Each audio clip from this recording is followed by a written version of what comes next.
But once you realize she's gone, if you control your mind, she's gone now. She's gone now. Gonna miss her. That's a shame. Off to the gym. You either control your mind or you don't. And all of these things stem from the same problem. It's something you can do. It's something that is learned. It's something that is taught. But it's something that I needed to survive. So for me, it's easy, right? It's all I've ever known.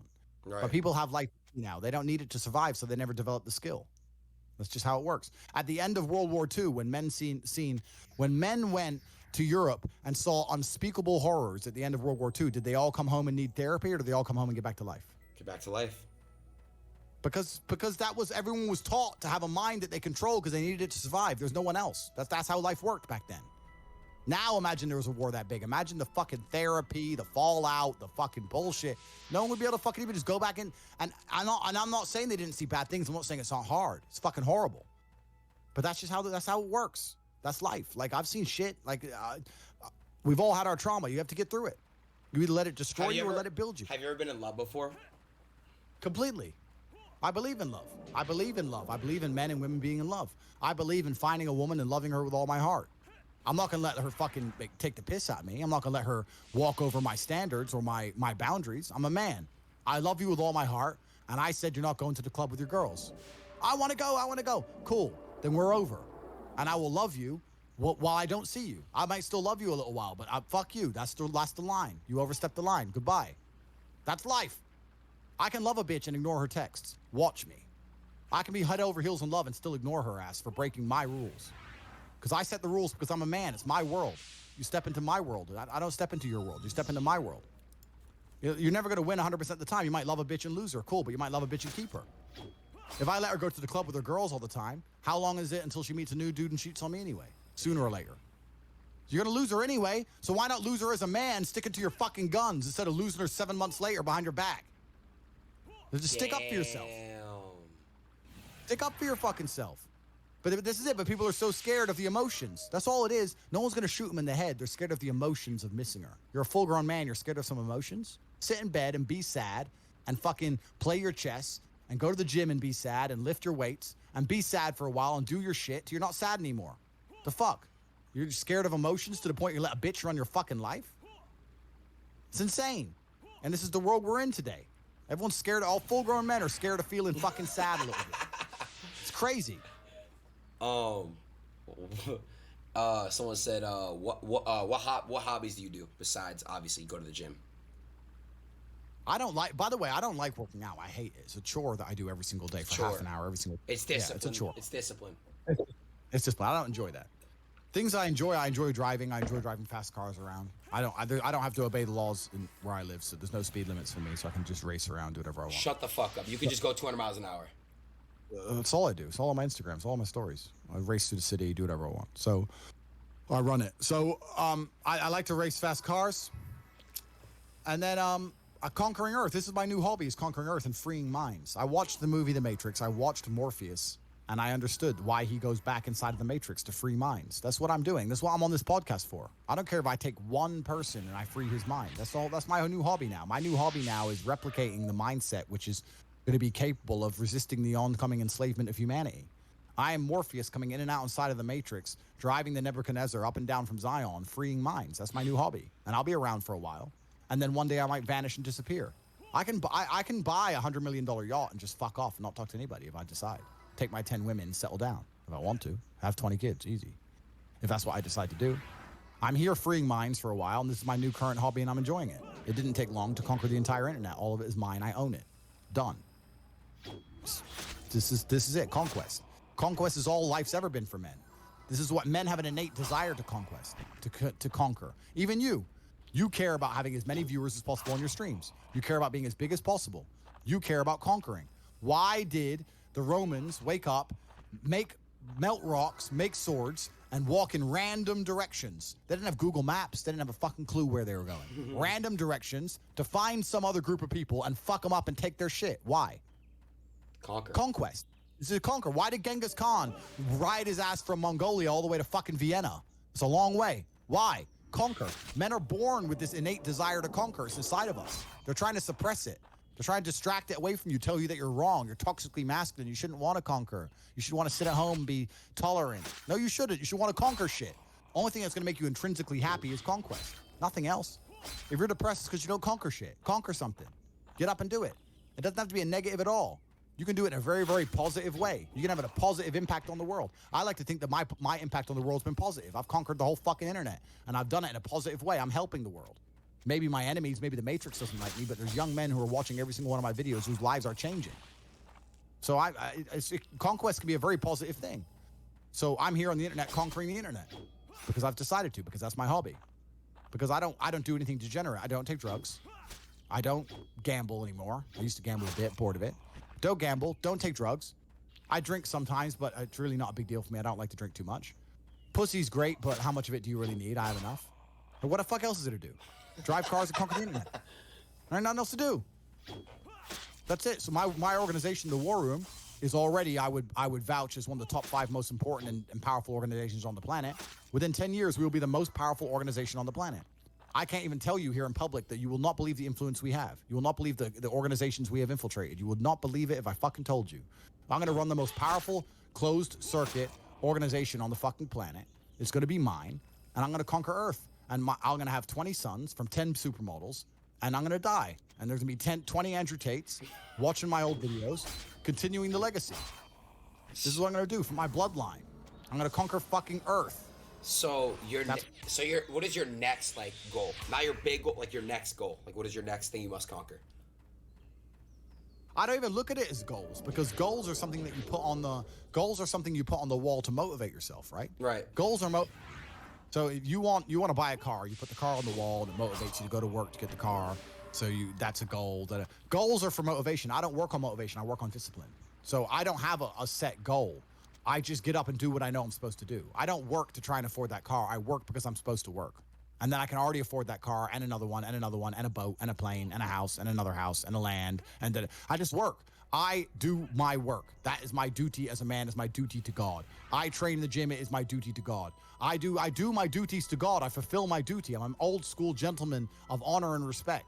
I do what I'm supposed to do. I don't have any particular set goals. Anything I decide to do or want to do, I can do instantly. And if I can't do it instantly, I can do it pretty fucking quickly. I don't need goals in that old traditional sense. I do what I'm supposed to do. Wow. It's not a matter of how I feel or how I'm motivated. If I was depressed, it's impossible, but if I was depressed, my life would be, and the day-to-day activities would be exactly the same as if I was ecstatically happy. You wouldn't be able to see a difference. I'd be up at the same time.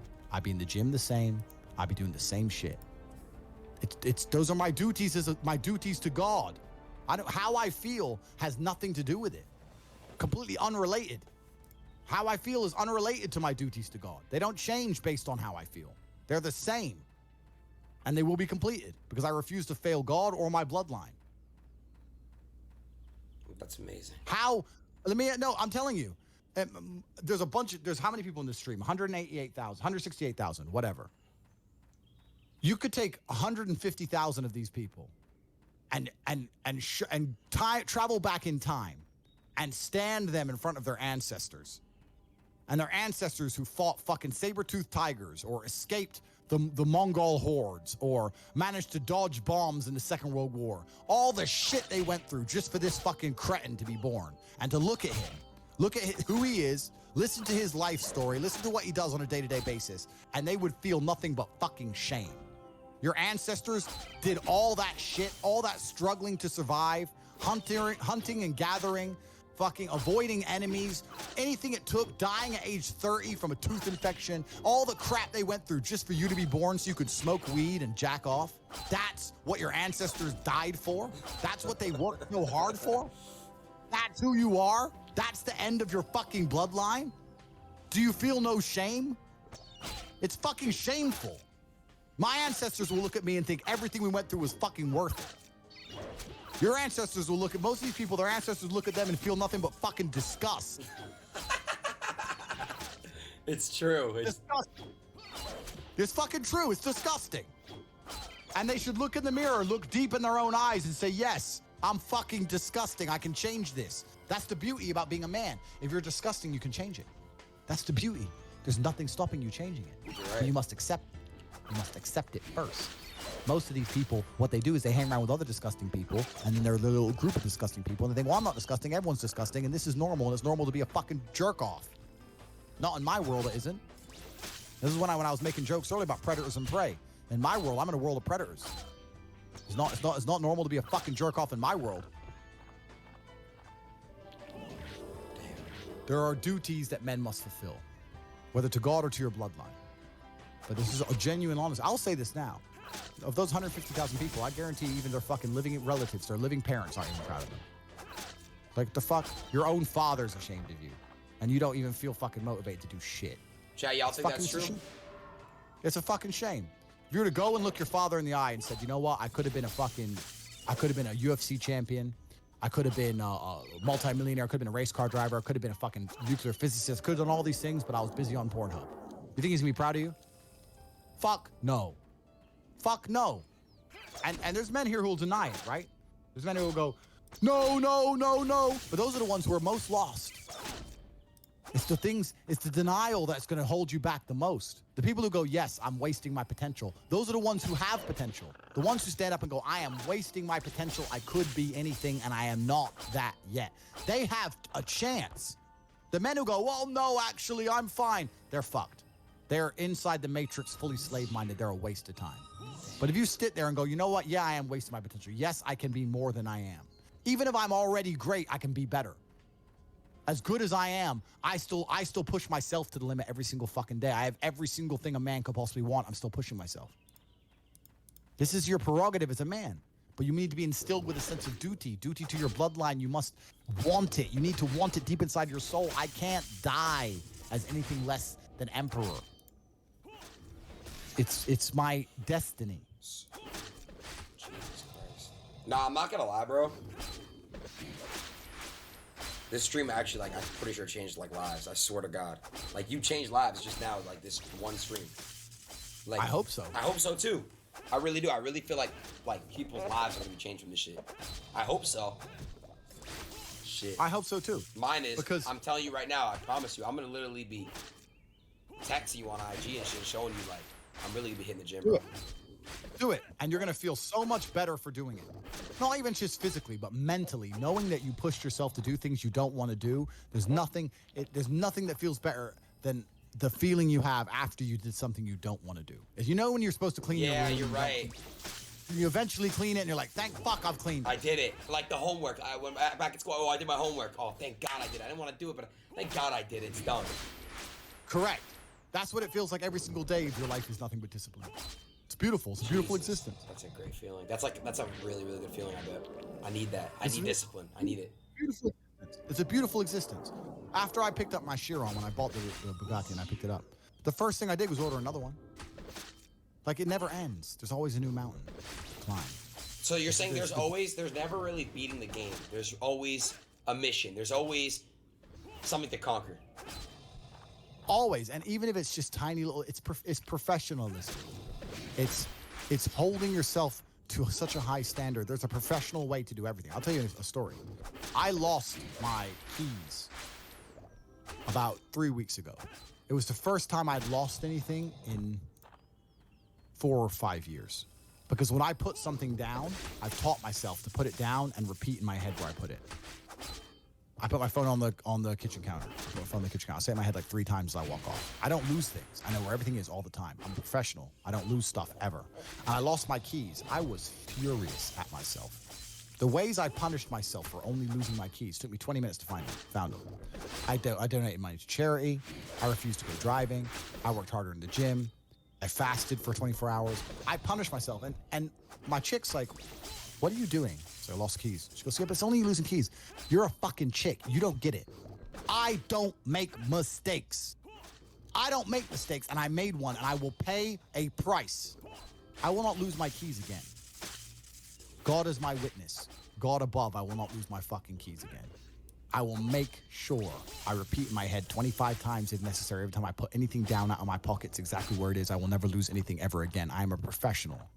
I am exceptionally hard on myself because that's how I enjoy life. I can't imagine life any other way. I can't imagine life going through life, losing my keys, oops, crying over a bitch, oops. Oh, I don't feel like it today, oops. I can't even fathom that existence. It sounds like hell to me.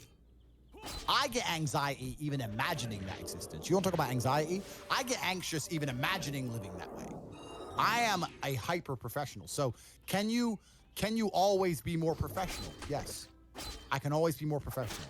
I could memorize the number plate of every single car behind me every single time I drive a car to make sure I'm not being followed. So I'm trying. Do you have a? There's always something to do. Yeah. And I'm trying to learn that now. And if I drive for more than 2 or 3 hours, I start to forget the number plates. So it's difficult. So there's always a new level of professionalism. There's always a new place to go. So the game is never completed. Damn. So it never ends. There's always something. There's always something, and thank God there is, because if I completed the Then game, there would be nothing to do. You lose your mind. I'd be more depressed than Anything. that would be the true sadness. Yeah. The true sadness when the game is over. The true status when the game is over. Wow. The game has just begun. Wow, Andrew. You're a legend. With great power comes great responsibility. What the secrets to success? There is no secret to success. I have the secret to my success. And the secret to my success is different from the secret to everyone else's success. If you take 100 people and put them in a room, all millionaires, all of them worth 10 million plus, and I'm sitting in that room with them, and you come up to the table and say, guys, what's the secret to making money? All 100 people will give you 100 different answers as to how they make money. Which means there is no secret to success. There is no recipe to success. I know the recipe to my success. So I was 17, I was working at a fast food restaurant making sandwiches. Now, the internet didn't really exist as such, but looking back on it, it was part of my journey. And I regret nothing because I ended up where I am. So would I even go back and tell myself anything, is the question. If I had to, it would be to not burn so much of my time. Let's talk to the 17-year-olds who are listening. You know, do you finish your job, come home, play video games, etc.? That's what I used to do when I was 17 a little bit. What I didn't do is come home and think, okay, fuck. Let's work on something new. Let's try and build something. Let's start a YouTube channel. Let's start creating content instead of consuming content. Yeah, I'd tell myself to be a little bit more proactive with my free time and not fuck around so much. Stand yourself in front of the mirror if you are that person. Imagine yourself 30 years older. Imagine yourself fat, out of shape, bags under your eyes, wrinkles on your skin, gray hair. Imagine that man exactly where you are today. And if you don't like it, do something to change it, because it's complacency that damages people. And that's a mix of brainwashing and programming and, your personality. It's a mix of lots of things. But I think growing up really impoverished and looking around at the other adults, who are still I was 16, 17 years old working at McDonald's. I was working with people who were in their 40s and 50s doing exactly the same job as me. And I thought, whoa, this is fucked. I'm going to have to do something. Why are you on this podcast asking me how to stop procrastinating? Turn off YouTube. Go do something. What's wrong with people? This is exactly what you were talking about asking a question you already know the answer to. You know the answer is to stop doing things that waste your time and apply yourself to something important. Now, this may not be a waste of your time, but let me tell you, you're a dumbass, clearly. It's like Googling how to get fit, like you just said. Everyone knows what a push-up is. Do 10,000 of them a day. Stop wasting your fucking time. I've never had to deal with procrastination. I've never had to deal with not being motivated, because what is the alternative? Literally, be a loser forever? There is a way to get revenge on women. Every time I've heard anyone say, "Oh, my ex broke up with me, she cheated on me, I need revenge, I need revenge," that's sick-minded. That's incel level shit. The only kind of revenge that you can get on a woman is this: say goodbye politely, keep working hard, increase your value as a man, wait 3 years, 4 years, 6 years, 11 years, and you know this story, the 11-year story, and wait till you are the man. And she's just now some chick, 28, 29. And she's like, Tristan, it should have always been you. Then you can either tell her no or break her heart again. Then you win. My success was that I trained hard. I was a professional fighter. I've always been confident. That comes from my kickboxing, I guess, which made me good with women. I was good with women, so I always had beautiful girls around me. When I realized that beautiful women could make money on webcam, I put various girls on webcam, started making a few dollars here, a few dollars there, until it grew into one of Europe's largest studios. Then I became a millionaire. That is a recipe to my success. Now, go and ask Elon Musk the recipe to success, and he's going to say, invent PayPal and then make space rockets. It's a different game. So yeah, what advice would I give to a young guy? I will give the only advice that I can give. I cannot give any other advice besides what worked for me. Do a lot of physical training, become attracted to women, start a webcam studio. That's what made me a millionaire. That is the secret to my success. There is no secret to success that generally works across the board. Because God knows it's not work hard in school and get a degree. A healthy body is a healthy mind. Get into shape. You know, try to look your best. Try to you know, become more knowledgeable. Whether that be, you know, watching YouTube videos, watching stuff that my brother or you put out. Just try to understand the world better. Try to understand that, you know, you can't just walk through the world as a dork, because the things you desire don't come very freely to dorks. And I would like to think that every single young man watching would love to have a beautiful woman. They would, wouldn't they? Beautiful women don't like dorks. They really don't. So look at the things you want from life, and look at who you are as a person, and think, how can I positively change myself to get the things that I want from life? And I think you're naturally going to come out of your dork state just from doing that. I have no ritual or anything that I actually recommend to you. With younger men, especially guys who aren't physically yet, they don't have the side, they don't have the money to go to the gym, they don't have the time to do the training. Obviously, Andrew sells his fitness training program, which is all well and good, but a good example I always used when I was younger was do push-ups during TV commercials. Yeah. Push-ups during TV commercials was my life hack. When I was young, I was broke. You know, I got this side. I'm no bodybuilder, but I'm a very big guy. I'm about 240 pounds. Yeah. Watching TV is a very wasteful exercise. Absolutely. Every time the commercial comes on, do 50 push-ups. If you can't, do 25. Do 10 every time the commercial comes on. Something. Yeah, by the time the day's over, you've done 150 push-ups. You know, your arms feel pumped up, your pecs feel pumped up. What choice do you have, my friend? What do you mean? What happens if you don't deal with it? I don't understand. Are you gonna kill yourself? Drink yourself into depression? Ruin your own life? You have no choice. You're on a train track. And you can either change the direction of the train that goes off a cliff, or you can keep it on the track. Time is going to still keep going on, and you are going to be sad. So are you going to be a sad winner, or are you going to be a sad loser? To me, it's very binary. Just because everyone's doing one thing doesn't mean doing the opposite is wrong. Sometimes that's the best thing. Life is like a game of chess. You can't take moves back. All you can do is look at the board you're in, look at the position you're in, and make the best moves possible. Women are going to want that Gucci purse. When they get to 16, 17, 18 years of age, they're going to want those shoes. They're going to want those lubes. They're going to want the jewelry. And who's going to give it to them? So become a financially successful man yourself for the sake of your daughters. Because one way or another, she's getting that Gucci purse, my friend. Whether it's OnlyFans, webcam, prostitution, escorting, sugar daddies, or her actual father who loves her and takes care of her. So people who think they're going to hold their household together, traditional values and religious values alone, when you're flat broke, believe me, if your daughter's pretty, she ain't going to be broke for long, my friend. And she isn't getting the money from you, and she's not getting it for free either. I am sick of reading shit on the internet saying, yeah, you know, some people are special and they take longer to bloom and your time will come. Let me tell you something, 99.9% of people who are born broke, live broke, stay broke, die broke. That is the reality for almost everybody. The internet and it's all gonna come to you at the right time bullshit is fucking a psyop to keep you down. You already know the answer. You don't need me to tell you. Why the fuck are you asking 4 men who do not know you personally how to stop wasting your time? I don't even know what you do to waste your time. You already know the fucking answer. My daughter's going to be raised very differently to my sons. My sons are going to have to work hard for everything. I'm going to take care of my daughter within reason. You know, the shoes, the Gucci purse, the nice car. She wants a little Mini Cooper or a Fiat 500 to drive around in. Cool. I'm going to take care of you because you are a member of my family. I am the man in charge of this family, and I am going to provide for you. When you are looking at other men in the world, I'm not going to lock her in the house. I'm not going to say don't date.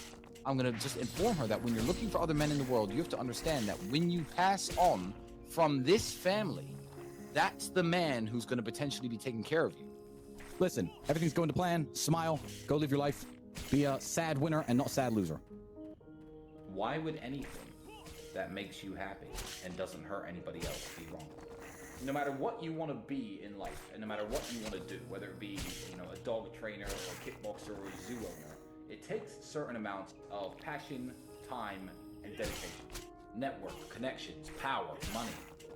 That's what makes you free. Money buys healthcare, and if you think you have healthcare, you do not. That's what I would say is the most crazy thing about having money. Try to make them notice you and realize your usefulness. Don't try to tell them that you're useful. Then I'm in a position where I was very lucky to have a good father figure and an older brother in my life to guide me over some of the hurdles that young men face. But a lot of hurdles that, you know, young men face, they haven't got anybody to look up to, and they haven't got anybody to look up to. And I thought, you know what, let me just give this little bit of life advice out to the younger men out there. He said, I broke up with my ex. She's asking for me back. How do I know if it's too late to take her back, or should I take her back, or should I not take her back? The answer to whether you or not you should take an ex-girlfriend back is very simple.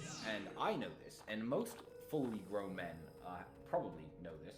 But for the younger guys out there, let me explain to you exactly what it is. If she has had another boyfriend or another sexual partner or another relationship since the breakup, it is too late to take her back. It is over at that point. Because no matter what happens in the relationship, no matter if you get married, have kids, if you stay together for a very long time, because that all happened because it didn't work out with the guy who she was with after your breakup. So you are always going to be plan B. You're always going to be the fallback guy. You're always going to be the idiot that's always there. So if she's had a week or two and, you know, hung out with her girlfriends and cried into her pillow, by all means take her back. The moment there's been another guy in the scene at all, she's only interested in taking you back and getting back with you because it didn't work out with him. So don't let yourself be played like that. Yeah, don't be second place to anybody. So that's when it's too late. I think that the real definition of right and wrong actions are whether they cause other people harm. And I think that's everybody's definition. I'm 34, you're exactly the same age as me. I am too working on myself, trying to build myself up, working on my finances, although they're pretty secure. I'm always trying to do better, and I care about taking care of my mother too, yeah. I'm certainly not chasing tail around like I was when I was 21, because, you know, I've realized as I'm older and smarter that there are better things to do. You are going to need a woman because you are going to need kids, and having kids is a very important mission in any man's life. So yeah, by all means, work on yourself. I don't understand why that would be a negative thing. That's actually a very beautiful thing. Being truly honest, living only for yourself and not taking the time and the financial commitment it takes, the time commitment it takes to procreate, I think would be an ultimately very unhappy life. Shared blood is the best, it's the best way of securing loyalty. So as a man who's building an empire, I don't see how I could justify continuing my life if I was not trying to procreate and have children. But yeah, having a daughter and being a father is absolutely wonderful. No 22-year-old should be on any kind of steroid. I can see cases for testosterone replacement therapy for people in their upwards of 40, maybe late 30s. I could see the case for that. For upping your testosterone level and trying to get your energy levels back to when you were much younger. Do you exercise regularly? Do you eat right? How much alcohol do you drink? Do you smoke? You know, why don't you look at what testosterone is? Look at your current life and your current habits, and try to up your testosterone level naturally. There's no excuse to be injecting anything into your arms at this age. I think that's really pathetic. I believe that the time to get wealthy in an easy and a quick way has run out already. I'm going to tell you why. We've all heard of the gold rush, haven't we? Gold rush was a time when in certain rivers in California, large nuggets of gold were found, and people went nuts. People all moved out to California, and lots of people got very rich because there was gold in the hills, and everyone was panning for gold, searching the rivers for gold, mining for gold. A gold rush has just happened, and the gold rush we've just seen is the easy money there was to make in crypto coins. Bitcoin has a use case, Ethereum has a use case, Chainlink and a few other cryptos have a use case, and they're going to last well on into the future. They might even be the future of currency. People who own them now might be the richest people in the world in 5 or 10 years. But I'll tell you what isn't going to exist. Pump and dump crypto nonsense coins that kids can buy for a few $1,000s and become millionaires overnight. The time of easy money is over. The gold rush is over. There's no more easy money in the way there used to be. There's no way you're going to draw a little pixelated picture of a monkey or banana or pig or a ninja and sell it for $600,000 anymore. The NFT craze is over. That goes to show that the easy money days in crypto are completely over. So getting wealthy is possible. It's always been possible. during the worst recessions in the world, people are getting rich, possible again, but it's going to take a lot more hard work than it's ever taken before. The days of the free money on the internet have ended absolutely. You eat McDonald's every day. You know not to do that. So you're trying to get into the specifics without covering the basics. You know what I mean? It's like when people care about fitness, it's like, okay, what's the exact correct technique to lift this and lift that? People who don't train at all, just go running and do some push-ups. Everyone knows like the answer. Step one, stop eating McDonald's. Yeah. Like that once you do that, worry more about the exact specifics of what you're eating and what you're not. When I was I'll eat 3,500 calories in a single meal once a day. Yeah, that's a lot of time. That's what I do. It's in the afternoon, not before. So I always go to sleep a bit hungry. You know, I don't have breakfast in the morning. I don't even realize I do it. It's how I live.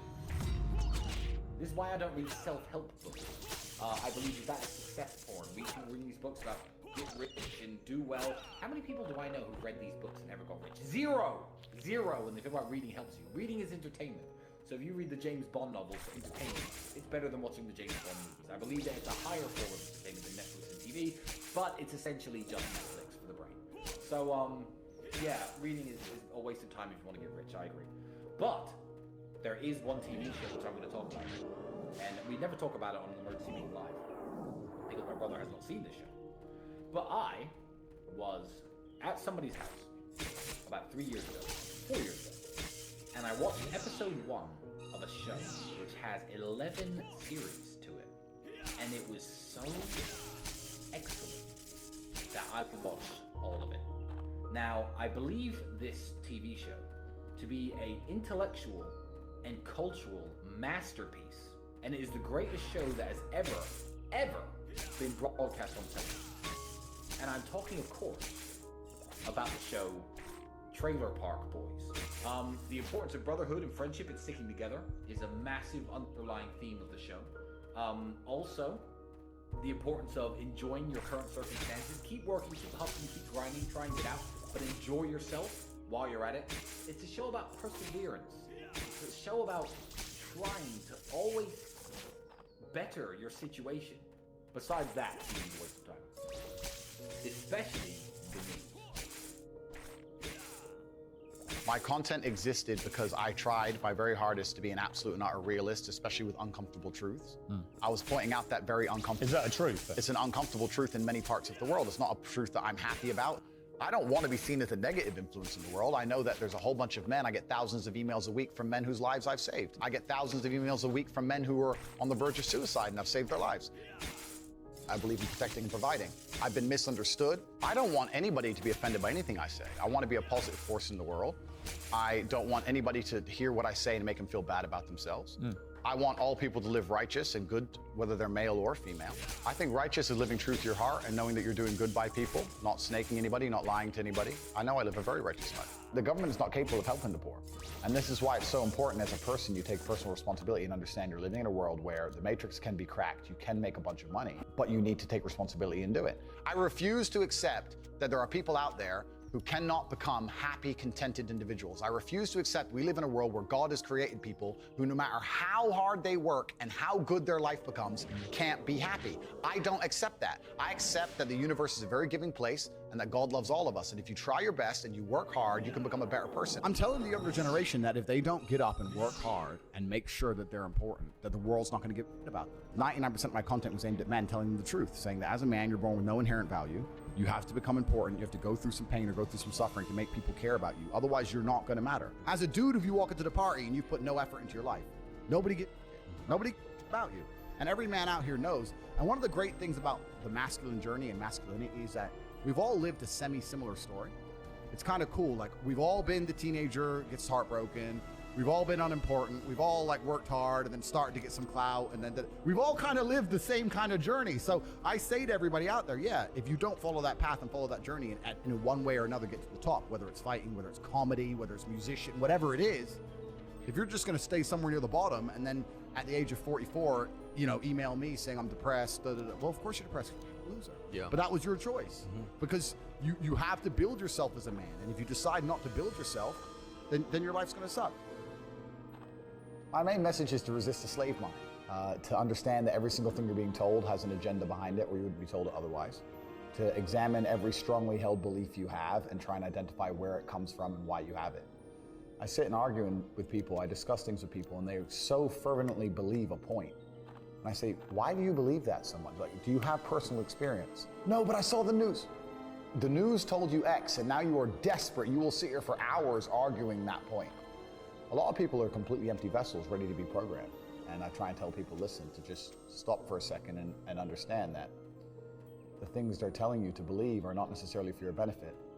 The people who make the rules don't make the rules for the benefit of everybody. They make the rules for the benefit of the people who make the rules of the game. So telling people to resist a slave mind and just be critical thinkers, keep their brain open, pay attention to things, be perspicacious, that's the general theme. And it doesn't matter whether you're left, right, liberal, man, woman, etc. It's just think for yourself. That's the general message. I believe men and women are a beautiful union. I think we're slightly different, but when we work together, we're the most powerful force in the world. And I certainly believe that men and women, when they work together, is the most beautiful force on the planet. So of course I believe in men and women. Of course I believe in love. Of course I believe in marriage. Of course I believe in family. I believe in marriage in the traditional sense. I believe a man has a duty to stand up and be a real man. I believe that the problem with the world today that we are facing is that not enough men are sticking to the age-old ways of masculinity. I believe that me standing up and saying a man must protect a woman and provide for her, so he needs to make sure that she's safe. He needs a degree of authority. I believe women are sovereign individuals and they can make any choice they so desire.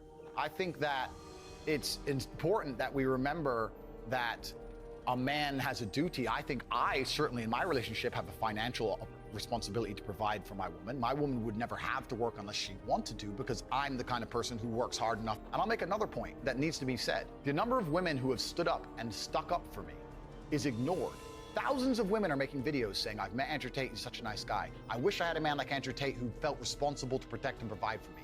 You know what? I do belong to my husband, that's why I married him and I love him. We ignore the thousands of women who stood up and stood by me and said everything I said is true. This is that there's a large contingent of men who still want to make money, go to the gym, be strong, drive a fast car, be traditionally masculine, and don't want to be shamed for that.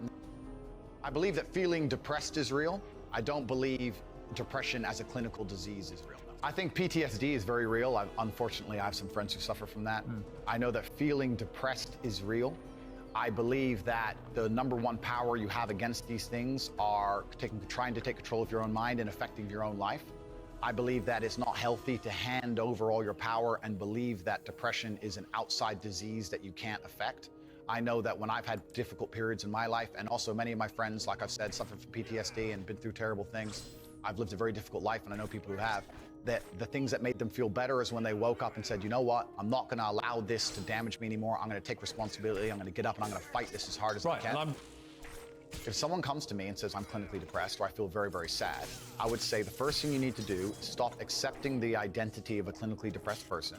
Stop accepting you have no control over this. And what you need to do is stop identifying that way, and let's work together to try and fight against it. A lot of people who are clinically depressed are suffering with something in their life, and if you fix the problem in their life, perhaps they won't feel depressed anymore. The thousands of people who have emailed me saying, my doctor told me I was clinically depressed and it's a disease that I have got in my brain and I can't be fixed. And I started listening to you and I realized that that's not the case and I can fix my own life, and you're the only person who has ever helped me.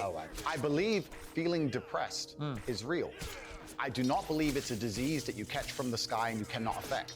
I believe that no matter what happens, I believe you have control of your own mind and you can fight against it. I believe if you change your circumstances in your life, you may feel different. I'll give you a quick example. I had a guy who emailed me saying he was clinically depressed and he was going to kill himself.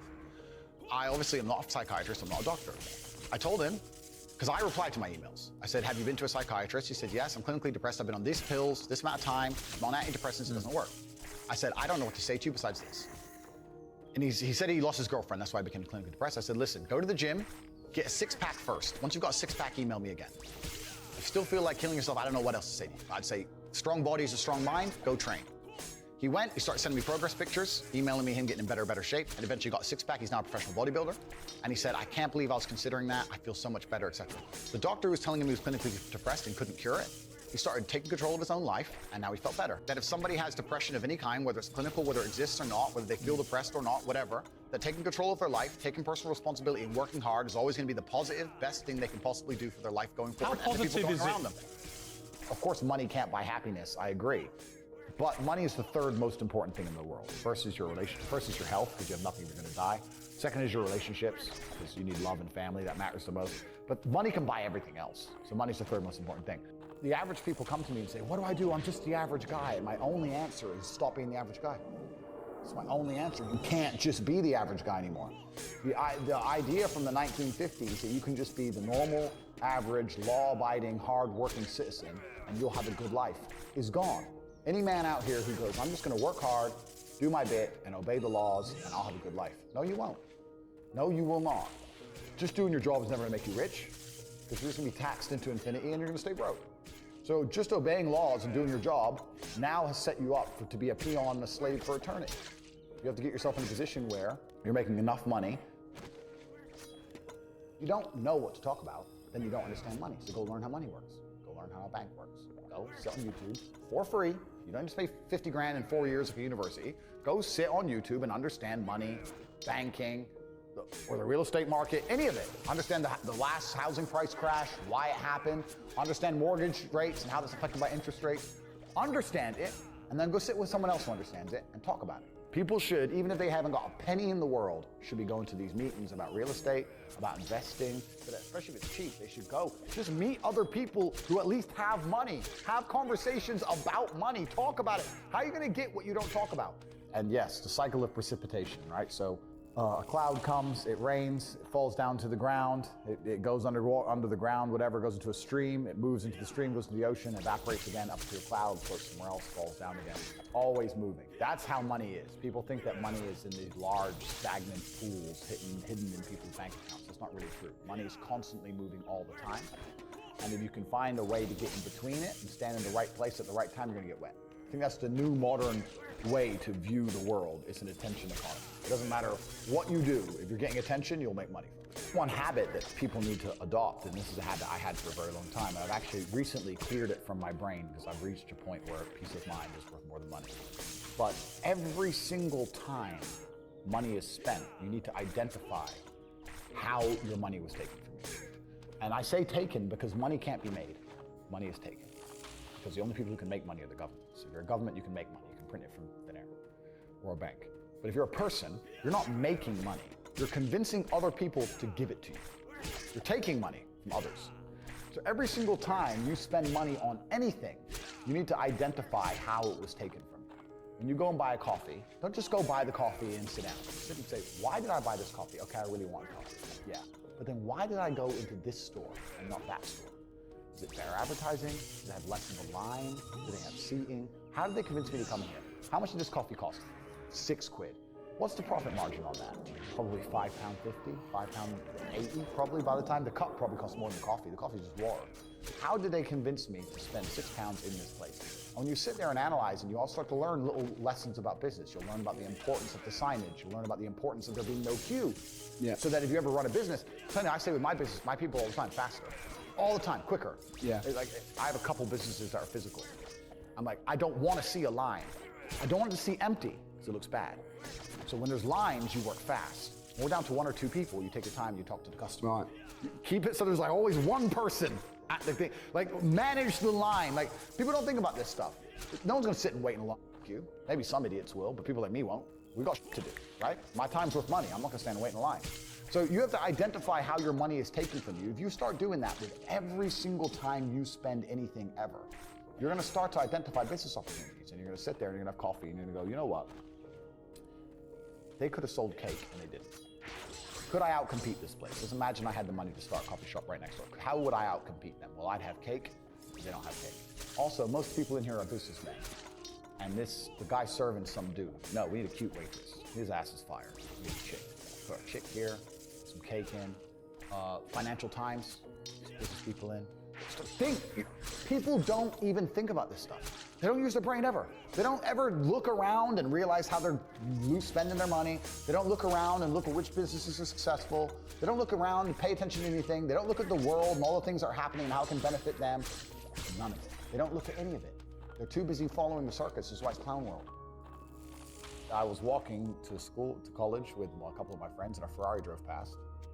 And I said, bro, you see that? And he goes, yeah, what about it? I said, doesn't that piss you off? I must have been about 16. He goes, why?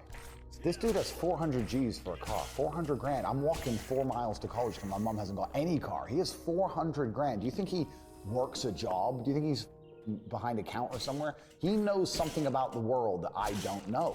And they were like, well, he's rich. I'm like, yeah, I know. I didn't say he wasn't rich, dummy. I'm saying he knows something about the world I don't know. And I was intrigued, and it angered me. I couldn't sleep for weeks. I was pissed off. Every time I saw somebody with genuine money, I understood that everything I was being told and taught and they were trying to make me believe just simply wasn't true. I was like, none of these people are getting these things by following the path the system is trying to make me follow. And everybody intrinsically knows this.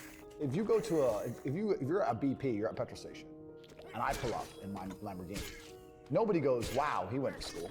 He studied hard. And they do that because they know that the easiest way to amass wealth is to break the rules, because the rules are not designed to allow most people to make money. You can make money within the rules, of course you can, but most people don't.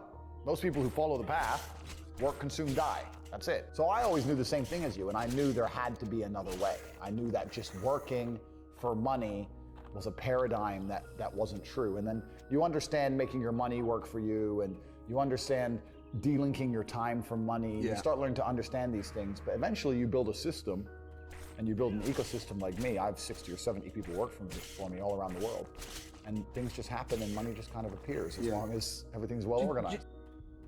I mean, in my experience, like, imagine if I didn't have all this money and I had to go get a job again, I'd get a sales job, because I've always been a salesman, and I think that's a very important life skill to have, to be good at sales and to deal with the stress and have a commission-only environment. But I don't know if they even teach sales in university. Yeah, it's all garbage. They don't teach anything important. They just teach anything. They teach things that are going to keep you inside the slave mind, and they want you to go to school and then go to college and then go to university and get in debt, and you have to be in debt, so that now you have to work.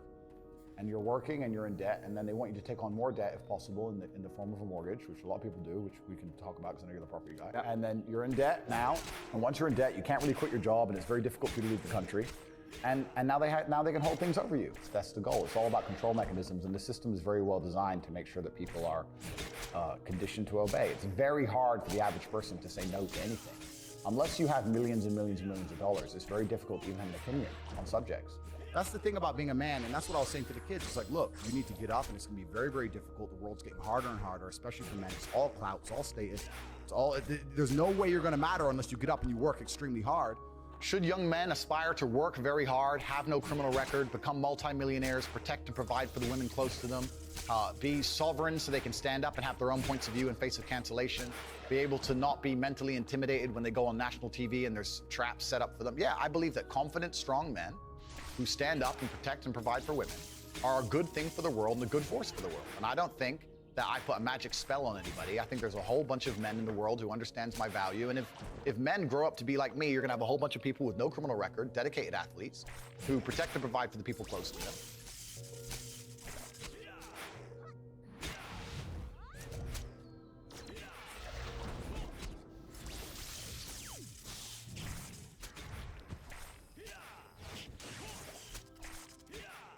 Even the females. Yo, you guys are Thank you guys. Bro, can I have a iced coffee? Actually, no, a hot coffee. Give me a black coffee and a sparkling water. Nice to meet you. Andrew, famous misogynist. Is that your dad? Never like to underdress. How you doing, bro? Good to see you. You again? How are you? You again? Little fucker. Oh, that's fucker. Dude, we got cigars. Yeah, I got him. Oh, thank you very much. Is it always into something weird? No, I just like to, like, when people enter me, like, or have me come into their homes, I like to give them a gift. All right, I appreciate it. This is like the nicest one you could get, too. I just want you to know, I'm not one of them Americans who think the whole like prank culture shit is funny. Like if there's any kind of pranks involved around. You know, you Americans, because you're classless. You know when they go up to people and like slap each other in the face and go ha ha ha. If anyone touches me on that level, I'm gonna fucking murder. I like the deep talk. All right, cool. So if there's a joke involved in this. It's not gonna be funny for very long. Do you understand? I'm a little disgusted that you think so low of me. No, it's not your fault. You were raised in the. I kind of want to take that back, actually. You know what? I'm gonna take that. It's clean. Promise. Yeah. So I'm convinced now you're a fucking comedian, bro. By the way, I'm gonna call you out right now, Mr. Tardiness. Yo, that's what I'm. No, I was gonna wait for him to grab the mic. Well, Steiny was convinced that you Yo, were. shut the fuck up, bro. We got this recorded. Yeah, it was recorded. You said he was in the kitchen. Tate, Steiny was saying that you were purposely just. Yeah. Where's Georgiana? I need a lighter. Sorry, what? What am I doing wrong? Steiny was convinced that you were just waiting in the kitchen and loafing just to make a statement, like to try to be coming in late, like a G. Yes. Yeah, exactly. Am I wrong? I didn't need to. I came in from the desert in my swim shorts. Same thing. Yeah. I was in the desert. Hey, how have you been since we last saw you? I've been good. I've been good. This dude, this is hilarious. Well, bro, already. last time we saw you, And you what took was it, my a few fucking months girl, ago? by the way. Don't remember. What was her name? She meant everything to Don't me, bro. remember. She meant everything to Don't you. remember, She 'cause you didn't mean don't mean shit. shit to Bro. me, G. Don't remember. Didn't mean anything. One man's Honestly, trash. I gave you that so I could Another focus on other man's things. treasure. He's still crying and shit. I'm like, bitch, who? Yo. Fucking no. Oh my god, this is hilarious to me. Yo, the shisha would be a vibe.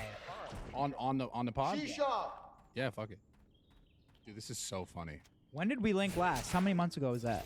I think that was 2 months ago in Croatia. Well, it was Yacht Week. I think August. So maybe 3 months ago. No. We watched it in July.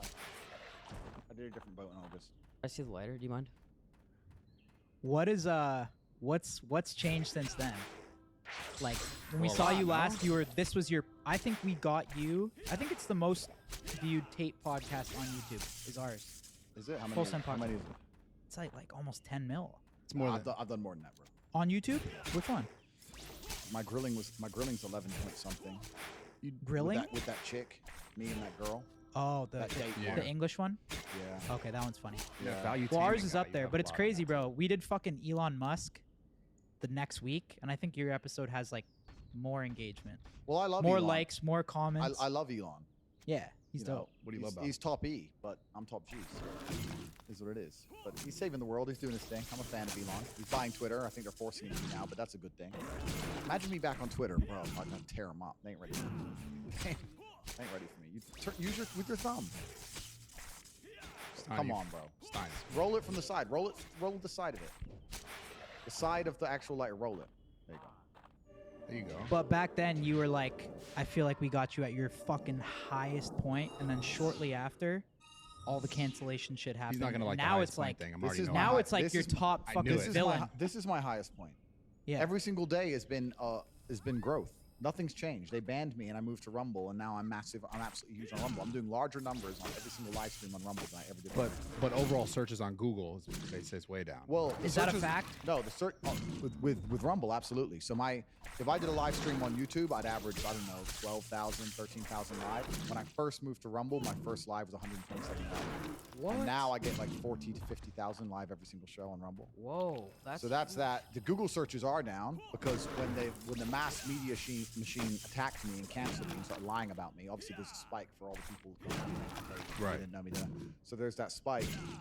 But overall, it's a trend. I'm around the same places I was when I interviewed with you. I haven't seen any tangible. I don't know if you difference. know this, but do you know how many people have joined Rumble since you've been on the platform?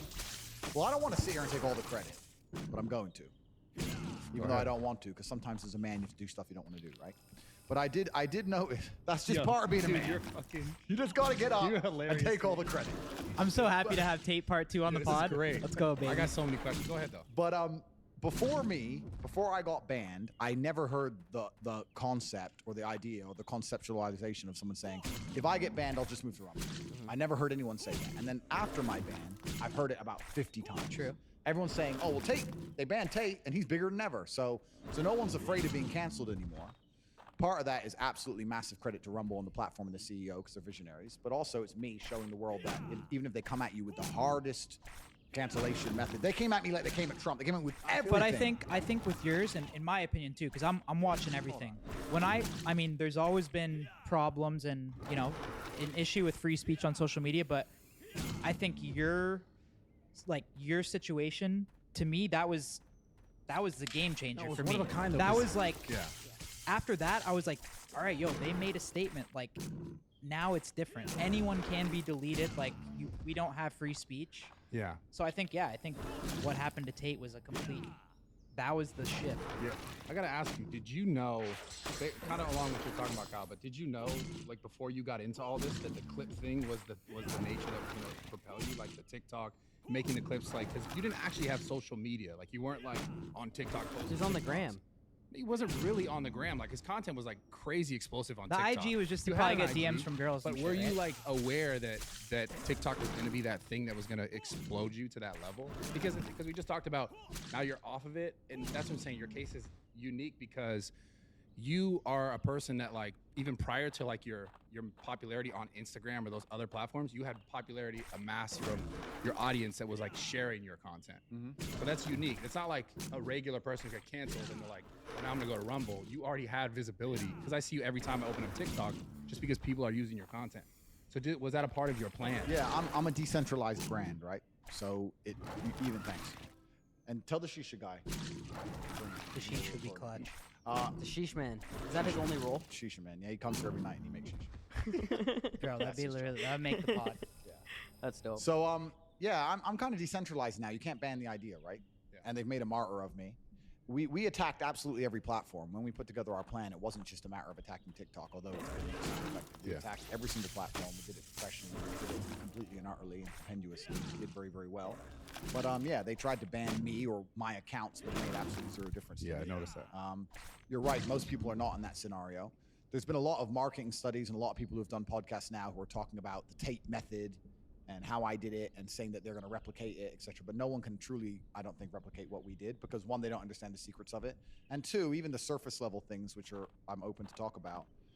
I can produce a lot of content and I can do it by being an interesting person who just talks, and that makes me in a unique position in social media, right? So, like if you look at, because Mr. Beast actually, Mr. Beast just said that. I was Mr. gonna Beast, say. Mr. Beast did a part on me, and he said, "Yeah, you can do a podcast. You chop it up, then he's all right. It's cool." The reason in my business philosophy and my life philosophy is that efficiency wins, right? If I had to get in a fight in a boxing match, and I had to box someone, I'd be as efficient as possible. Yeah. In the kung fu movies, when you see a guy doing a backflip to dodge a punch, the reason you don't do that is because it takes more energy to do a backflip than does to throw a punch. So you're going to lose in the long run, right? You have to be as efficient as possible. For me to get 10 million views, I have to sit down and tell the truth. For him to get 10 million views, he needs to build a house, get fucking this, and money, and I'm more efficient than his channel. So in the long run, this is why it's hard for people to do what I did, because to produce content that gets that many amount of views, and it's not just talking, you have to spend serious money and time. And Yeah. it just doesn't Well, work. wait, hold on. I think going off that, he also said that you started this method where you went on every single podcast, but that wasn't true in the beginning. No, absolutely not. You would go on a podcast for 2 hours, but you would say so much shit that you could clip up that he thinks he's like, I got to go on every single podcast in the world to accomplish what you did. He didn't relate it like that directly. He just said that. He said that on the last one. He was just saying just about the He's fact that shitting on clips Mr. were- Beast because he got rinsed in poker. No, it's just about the fact that the clips Do you that play were being cards? used. I do play cards. Yeah, he beat me for 100K. Of course I did. What do you mean, of course he did? Listen, of course he did. And Why I'm do you not- say that? Bro, that's life. And I'm not insulting Mr. Beast in any way. I'm just saying that he was wrong about a few things. Firstly, I'm certainly not a podcast whore in any regard. In fact, That's what I'm I saying. turned down 95%. You don't That's think, what I'm saying, bro, Brad. and I want to state all this, and I'm not being arrogant. The easiest way you can guarantee a big viewing channel on your YouTube right now is number one guarantee. Do you think every single YouTuber on the planet hasn't tried to get me on their Who have pod? you turned down? All of that. Name, I don't even know who these people Who's are. big people you've turned down? There's people the big people who I said no to primarily is probably because of location. I want to do them in person. I don't want to do it over Zoom, etc. But I get maybe 50 podcast requests a day from fuck knows who.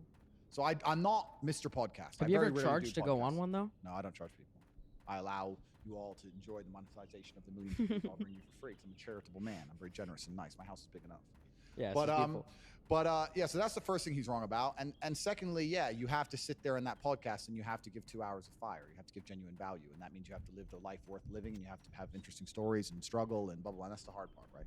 That's the real part behind it. Let's talk about value then. Why do you think? Because you're also at the perfect time, perfect like place and everything too, as far as like this kind of content being sought after. Like clips and like content, long format content, speaking content hasn't always been the popular content on the internet.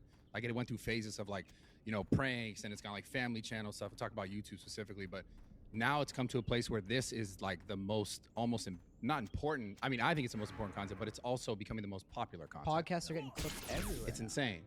So you hit right timing as well. Correct. Yeah, and everyone has ADHD now. I think the world genuinely. I think everybody suffers with their attention span. I could talk even from me from a personal level. Have you ever needed to know how to do something and you try to look up the tutorial on YouTube, like a phone setting or something, and you load up the video, and he goes, "Hey, my name's Mike, and I'm going to explain to you." Like, skip that fuck shit. off. Yeah, click, yeah, click, yeah. next, and you end up Yeah. spending more time trying to find Oh my it than God. just watching it because you can't listen to some idiot. Like, I don't want you to introduce yourself. I don't give a fuck where you live. I don't care if you're married. I don't care how unhappy you are. Facts. Tell me what I need to know now Bro, for that's free. so So like it's life, right? Bro. So we all have massive ADHD to a degree. None of us have any kind of degree of attention span. TikTok, I think, as a social media, the algorithm is exceptionally smart. Like I said, if I were to tell the secrets of how I've done what I've done, me and my team inside the war room, it's worth billions of dollars, so I'm not going to. But in terms of the way that all the algorithms work, TikTok's algorithm is certainly the most intelligent. It's the most intelligent, but it prioritizes and it incentivizes people to just have very low attention spans. And I think as that continues, nobody's going to sit and watch long format content. Yeah. It's just the way social media is changing. The world's getting faster and faster. And everything has to happen quick. That's all we care about. And even me, man, people say, "Do you read books?" I say, "I can't." They're like, "Why? It's too slow." I'll try. Okay, and once upon a time, oh fuck, this takes. Oh, fuck, sheesh this- is here, Do you baby. think the clip content is also part of the Put reason one why, here. like, And make us one more, please, bro. What flavor is this? Okay, that's fine. But You have my friends need one. They're all the way from America. You gotta give them something special, bro. The sheesh man. Hook Nice them to up. meet Do you. you have anything mint? Anything mint? Like a hybrid? Like Two more. One for the big guy because he gets mad. He gets really mad. He's huge. Yes, Don't bad piss guy. him off. yeah, And then the little Yeah. guy, he doesn't matter. But hit Kyle up. yes, already, yo, Jesus. okay, it's all good. You're good. You're Say good. something. Yo, Steiny can't win, bro. Yeah. It's okay, Come man. on, I'm joking. man. You're my We're favorite. boys, You're bro. my favorite. There Say you that go. again. Say that again, please. We heard it, dude. No, say it again, please. It's already gonna be clipped up. That's enough. Okay, so as far That better as far fucking as get clipped clips up go, everywhere. Our editing team. Do you think that clips, at the same time, helped you a ton, or also the things that got people attacking you? Well, yeah, because people are trying to get views, right? And you get views with sensationalism. So, of course, people were finding the most sensationalist or the most controversial things I've ever said, Yeah. and then weaponizing them to get as many views as possible. So, of course, that was definitely part of me being labeled a misogynist, et cetera, et cetera. But I'm not negative about anything that happened. In fact, getting banned or canceled was absolutely the best thing that's ever happened. You don't regret anything. Zero. Because you said last time you had a 3-step plan. Was Correct. this part of the plan, or was I this a didn't- little? I was this didn't little intend- fucking straight right hand? No. chain? It was part of the plan. Curious about that. I was part of the plan, and I I thought you were gonna get canceled. I knew it was going to get canceled. I said it in every podcast. I knew it was going to get canceled. I didn't expect to get canceled as hard as I was canceled. They came at me harder than I expected. I thought they'll just be like, One platform. delete, or not even that, or just delete my social medias. But they didn't just delete my social medias. They came from me everywhere. Can you They walk get canceled. walk us through like how did you find out about it first? Like what was the first thing that happened? Facebook or Instagram? Did you know it was coming too? I 100% knew it was coming. So here's how cancellation works. Man, Someone on Instagram made that. Wait, fucking were you post, bummed right? at all when you hear this, or you're just like, fuck it, today's the day? Bro, if I'm from the streets, think I give a fuck about an Instagram page? Think I can go pussy? But I don't mean, care. business-wise and like that, Business, bro. Rumble came in with a bag or what? I already had a bag. I had a very big bag before all that. No, the truth is this. So I knew it was coming. I absolutely not knew it was coming because of how orchestrated it was. The only thing, and I'll state this at the beginning, the only reason I'm upset by being canceled is because I've expired one of my lives. Because first you get canceled, then they make up a reason to put you in jail, and if that fails, they kill you. So now I'm down to my last 2 lives, which is also why while I'm answering this question, I'm still being careful how I'm answering it. I'm not telling you Scary everything. shit. It's scary because they've given me the warning, and I'm still running my mouth. Yeah. So that's scary. But here's how cancellation works. So I knew it was going to happen because there's very, very orchestrated attacks. So NGOs and charities and all these other non-profit organizations, which of course are profited by the government for whatever reason, you can go down the conspiracy theory hole, or it's not a conspiracy theory. You can go down and talk about how foreign policy works, how we install a charity in a foreign country, and that charity supports a particular political opponent, and that's how we control all the world, right? So all these NGOs, which are non-government organizations, are controlled by the government. NGOs and charities start hitting me in sync. So I went to bed one night. Every single night before I go to bed, I get a report on all my media and everything. That I went to bed one night, I was not in any news articles. I went to sleep at maybe midnight, Bucharest time. I woke up at 10 a.m. and I was in about 150 news publications saying I'm a misogynist, with basically the same article rewritten, the same words, slightly different order, slightly different picture, the same day. Bang, misogynist. 150 articles from Australia to Norway to America to England, everywhere. Same day. Then they hit me with the LGBTQ thing. At like 25 or 30 of the largest LGBTQ. What was that? What was that for? saying I'm dangerous to women and I'm dangerous and that I'm intolerant in general, so I must be intolerant of them, even though I never said anything homophobic on a podcast. Well, you said you wouldn't give CPR to a male. I would never give CPR to my friend that's gay. It's a joke. Yeah. It's a fucking joke. So Well, that's a thing. It's So a that's joke. what I mean. Yeah. Was a lot of the shit you said just a joke? No, but you can. Because that's how I took it. Anyone who can't tell when I'm genuinely making a joke and really is going to sit there and believe that I'm going to let my friend die, well, then they're just a low IQ. Have you said that before? That some of the shit you said was kind of trolling? I don't or a have joke? to. Like we're sitting here laughing. Well, I mean, I feel like I know when you're trolling. Like, but we're also in the game. and I think kinda. it's. I guess, yeah. One thing. But so hold on, I gotta Wait, address no, this hold real on, quick. I got something. No, hold on, bro. I Go got ahead. something. Damn. Did you ever did you ever at one point underestimate how powerful your influence was? Okay. Where you're like Jesus, because there was a point where how could you me and my friends used to be like, yo, you can fucking have multiple girls, and you might not have said that directly, but you had that kind of effect. That's his fucking question. That's a good question, no? It is a good question, but why are you overcoming me? Because I'm just saying the reason why I'm gonna play the devil's advocate here. Why people they're the same thing they're talking about with the influence, right? We know it's a joke. Yeah.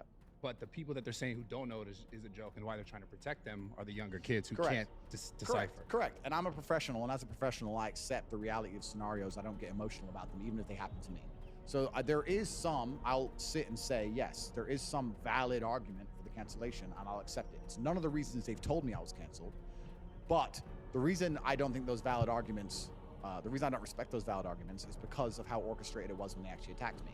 If they were to sit there and say, Andrew is a person who's lived a very unique life, and he's had a very difficult experience, and he understands the nuances of certain situations, and perhaps young male impressionable minds don't completely understand the delicacies of what he's saying, and it's going to teach young men to be less empathetic and perhaps adopt attitudes which are not inclusive. I'd get that and say, you know what, yes, I'll have to sit here. I can't sit here and lie and say that a 14-year-old won't misunderstand my content. Sure. My rebuttal is that a 14-year-old will misunderstand anybody's content. That's a larger argument about the internet as a whole. If you put a 14-year-old on the internet, 90% of what he's going to digest is probably bad I don't for think him. that's your fault. That's not my fault, right? So that's the first argument. So although I agree with that point, it doesn't apply. If you're going to apply that to me, you have to delete everybody. Yeah. But the other thing is, they didn't do that. First, they came at me with the misogyny thing, and then, like I said, 35 LGBTQ whatever influencers or whoever with 5 or 6 million Instagram followers all did a post on the same day, same wording, same time, bam. So there's someone above these people saying, we have to paint a picture that he's so evil they accept the cancellation. First, that's what they do. They have to paint you as evil, then they cancel you, and then they continue the evil painting once you don't have a voice. And the idea is that everyone believes you're evil and you're dead and you're gone. That's what they're trying to do. But the orchestrated, the way it happened, like all the media at once, all the LGBTQ at once, then all the teachers' unions piped in. Teacher union in Norway, teachers union in Sweden, teachers union in Australia, teachers union in America. All these teachers unions saying that our boys no longer listen to us in school because the boys are asking the teacher what color their Bugatti is. And then it's Andrew Tate's fault. So then all the teachers unions in sync, same day, bang. And I was sitting saying to my team, look. This is all the same day or different days? Yeah, so no, yeah. They first it was some misogyny stuff, and then they hit me with the LGBT stuff. Day by day. Day by day, some new orchestrated angle. Yeah. And it was very orchestrated. So I said to my team, cancellation is next. We're about to get canceled. And it took about 2 weeks later, they eventually deleted me. That's what I'm trying to get at though. Why do you think? Okay. Why do you think you became so powerful though? In terms of like this, what really got you to that? Well, I can tell you why they're scared of me, which kind of answers the question. Is it because you were willing to say what people were thinking, but they didn't want to say, or? Yeah, well, I'm not magical, right? I didn't put a spell on the world. I've been saying things that people have, to a degree, semi-agreed with or been thinking for a very long time and couldn't say. Yeah. And I came along and said, water is wet, and became the most famous man on the planet. By saying things that a lot of men go, yeah, well, yeah, well, yeah, well, yeah. I'm not saying everybody agrees with everything I say, of course. But if they didn't agree with anything I said, then I wouldn't have got anywhere, right? Right. So that's part of it. The reason I think they saw me as such a threat is because of the influence I had over the number one demographic they want to keep control over, which is the military-age males, the young males. That's the number one most scary demographic for a government. Sure. Because they're the people who cause revolutions. They're the people who are going to go out and die for your army or be the backbone of your slave force. So when you have a whole bunch of young males who sit there and go, we don't want to listen to the government anymore, Tate said they're all full of shit, then they're going to sit there and go, well, this guy has to go. He's not good for society as a whole. It's the young men they're afraid of. Yeah. Because they're the rebellious ones. I want to hear how it like happened though. Like what was the first thing that got deleted? Meta got me first. So They made the first move. It was all the orchestrated attacks. I only found out I was deleted from Facebook and Instagram from the media. So after they deleted me, I don't know if it was instantly. It seemed pretty instant. Maybe it was in the first same 15 minutes because I was on Instagram. It was fine. Put my phone down, whatever.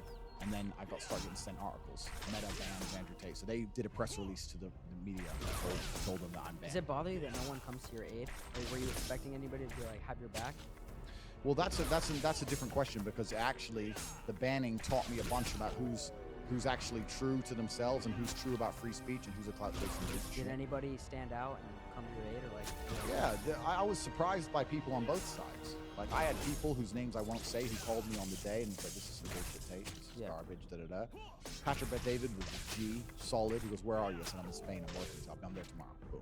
Like he was a G.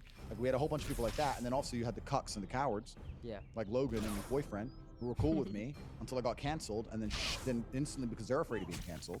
When you completely say did a 180. Yeah, how were they cool with you? When you say they're cool with you, what? We were going back and forth. We had a little bit going back and forth. We followed each other on Instagram. I promised to buy Logan a Bugatti on my show. He was saying. We got something. out of that. Yeah, we got out of that. Yeah, we were going back and forth, and it was all kind of cool. There was no animosity between us. But they were like, were they inviting you places? Like, what was the deal? Yeah. So. Like how you know that they were cool with you because they're telling you what? Because they were doing episodes on me. What's their thing where they talk about the internet? They have a show. Where they talk about No, there's another one like a vlog on. The Night Shift? I don't know. They had some show. I don't watch these things, right? I just get sent them.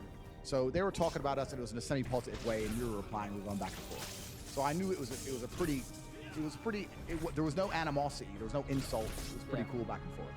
But the second I got canceled, they came out. He's dangerous. His rhetoric is dangerous. He's just completely cucked out for the establishment.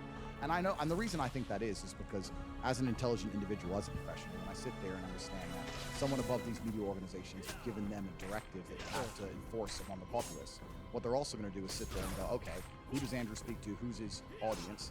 16 to 25-year-old males. Who's our talking point to that audience? Logan Paul. He's in our pocket. He's an agent in the Matrix. So I don't think you have the same audience as Logan Paul. Wait. No, but but they think They think that. My audience is different, but they'll sit there and go, we have to make everyone think Andrew Tate is bad. The young men like Andrew Tate. Who do else the young men listen to? Logan Paul. So make Logan Paul say bad shit. Brad, we said that. Yeah, but we said that we thought that Logan like had to do that. Of course he did. Hold on, but you think someone actually told Logan, hey, fuck yes, this is what you need to do? Fuck yes. Yeah, I like think so too. Straightforward. I don't think it was YouTube. I think it could have been his management. His manager, YouTube, fucking who knows who. But maybe even honestly, maybe even himself. Maybe he's like, yo, I endorse Tate. do you I gotta take- backtrack. Do you take that shit personal, or you're just like? I don't take it personally because I don't know the guy personally. I don't take it personally, but I do have a dislike.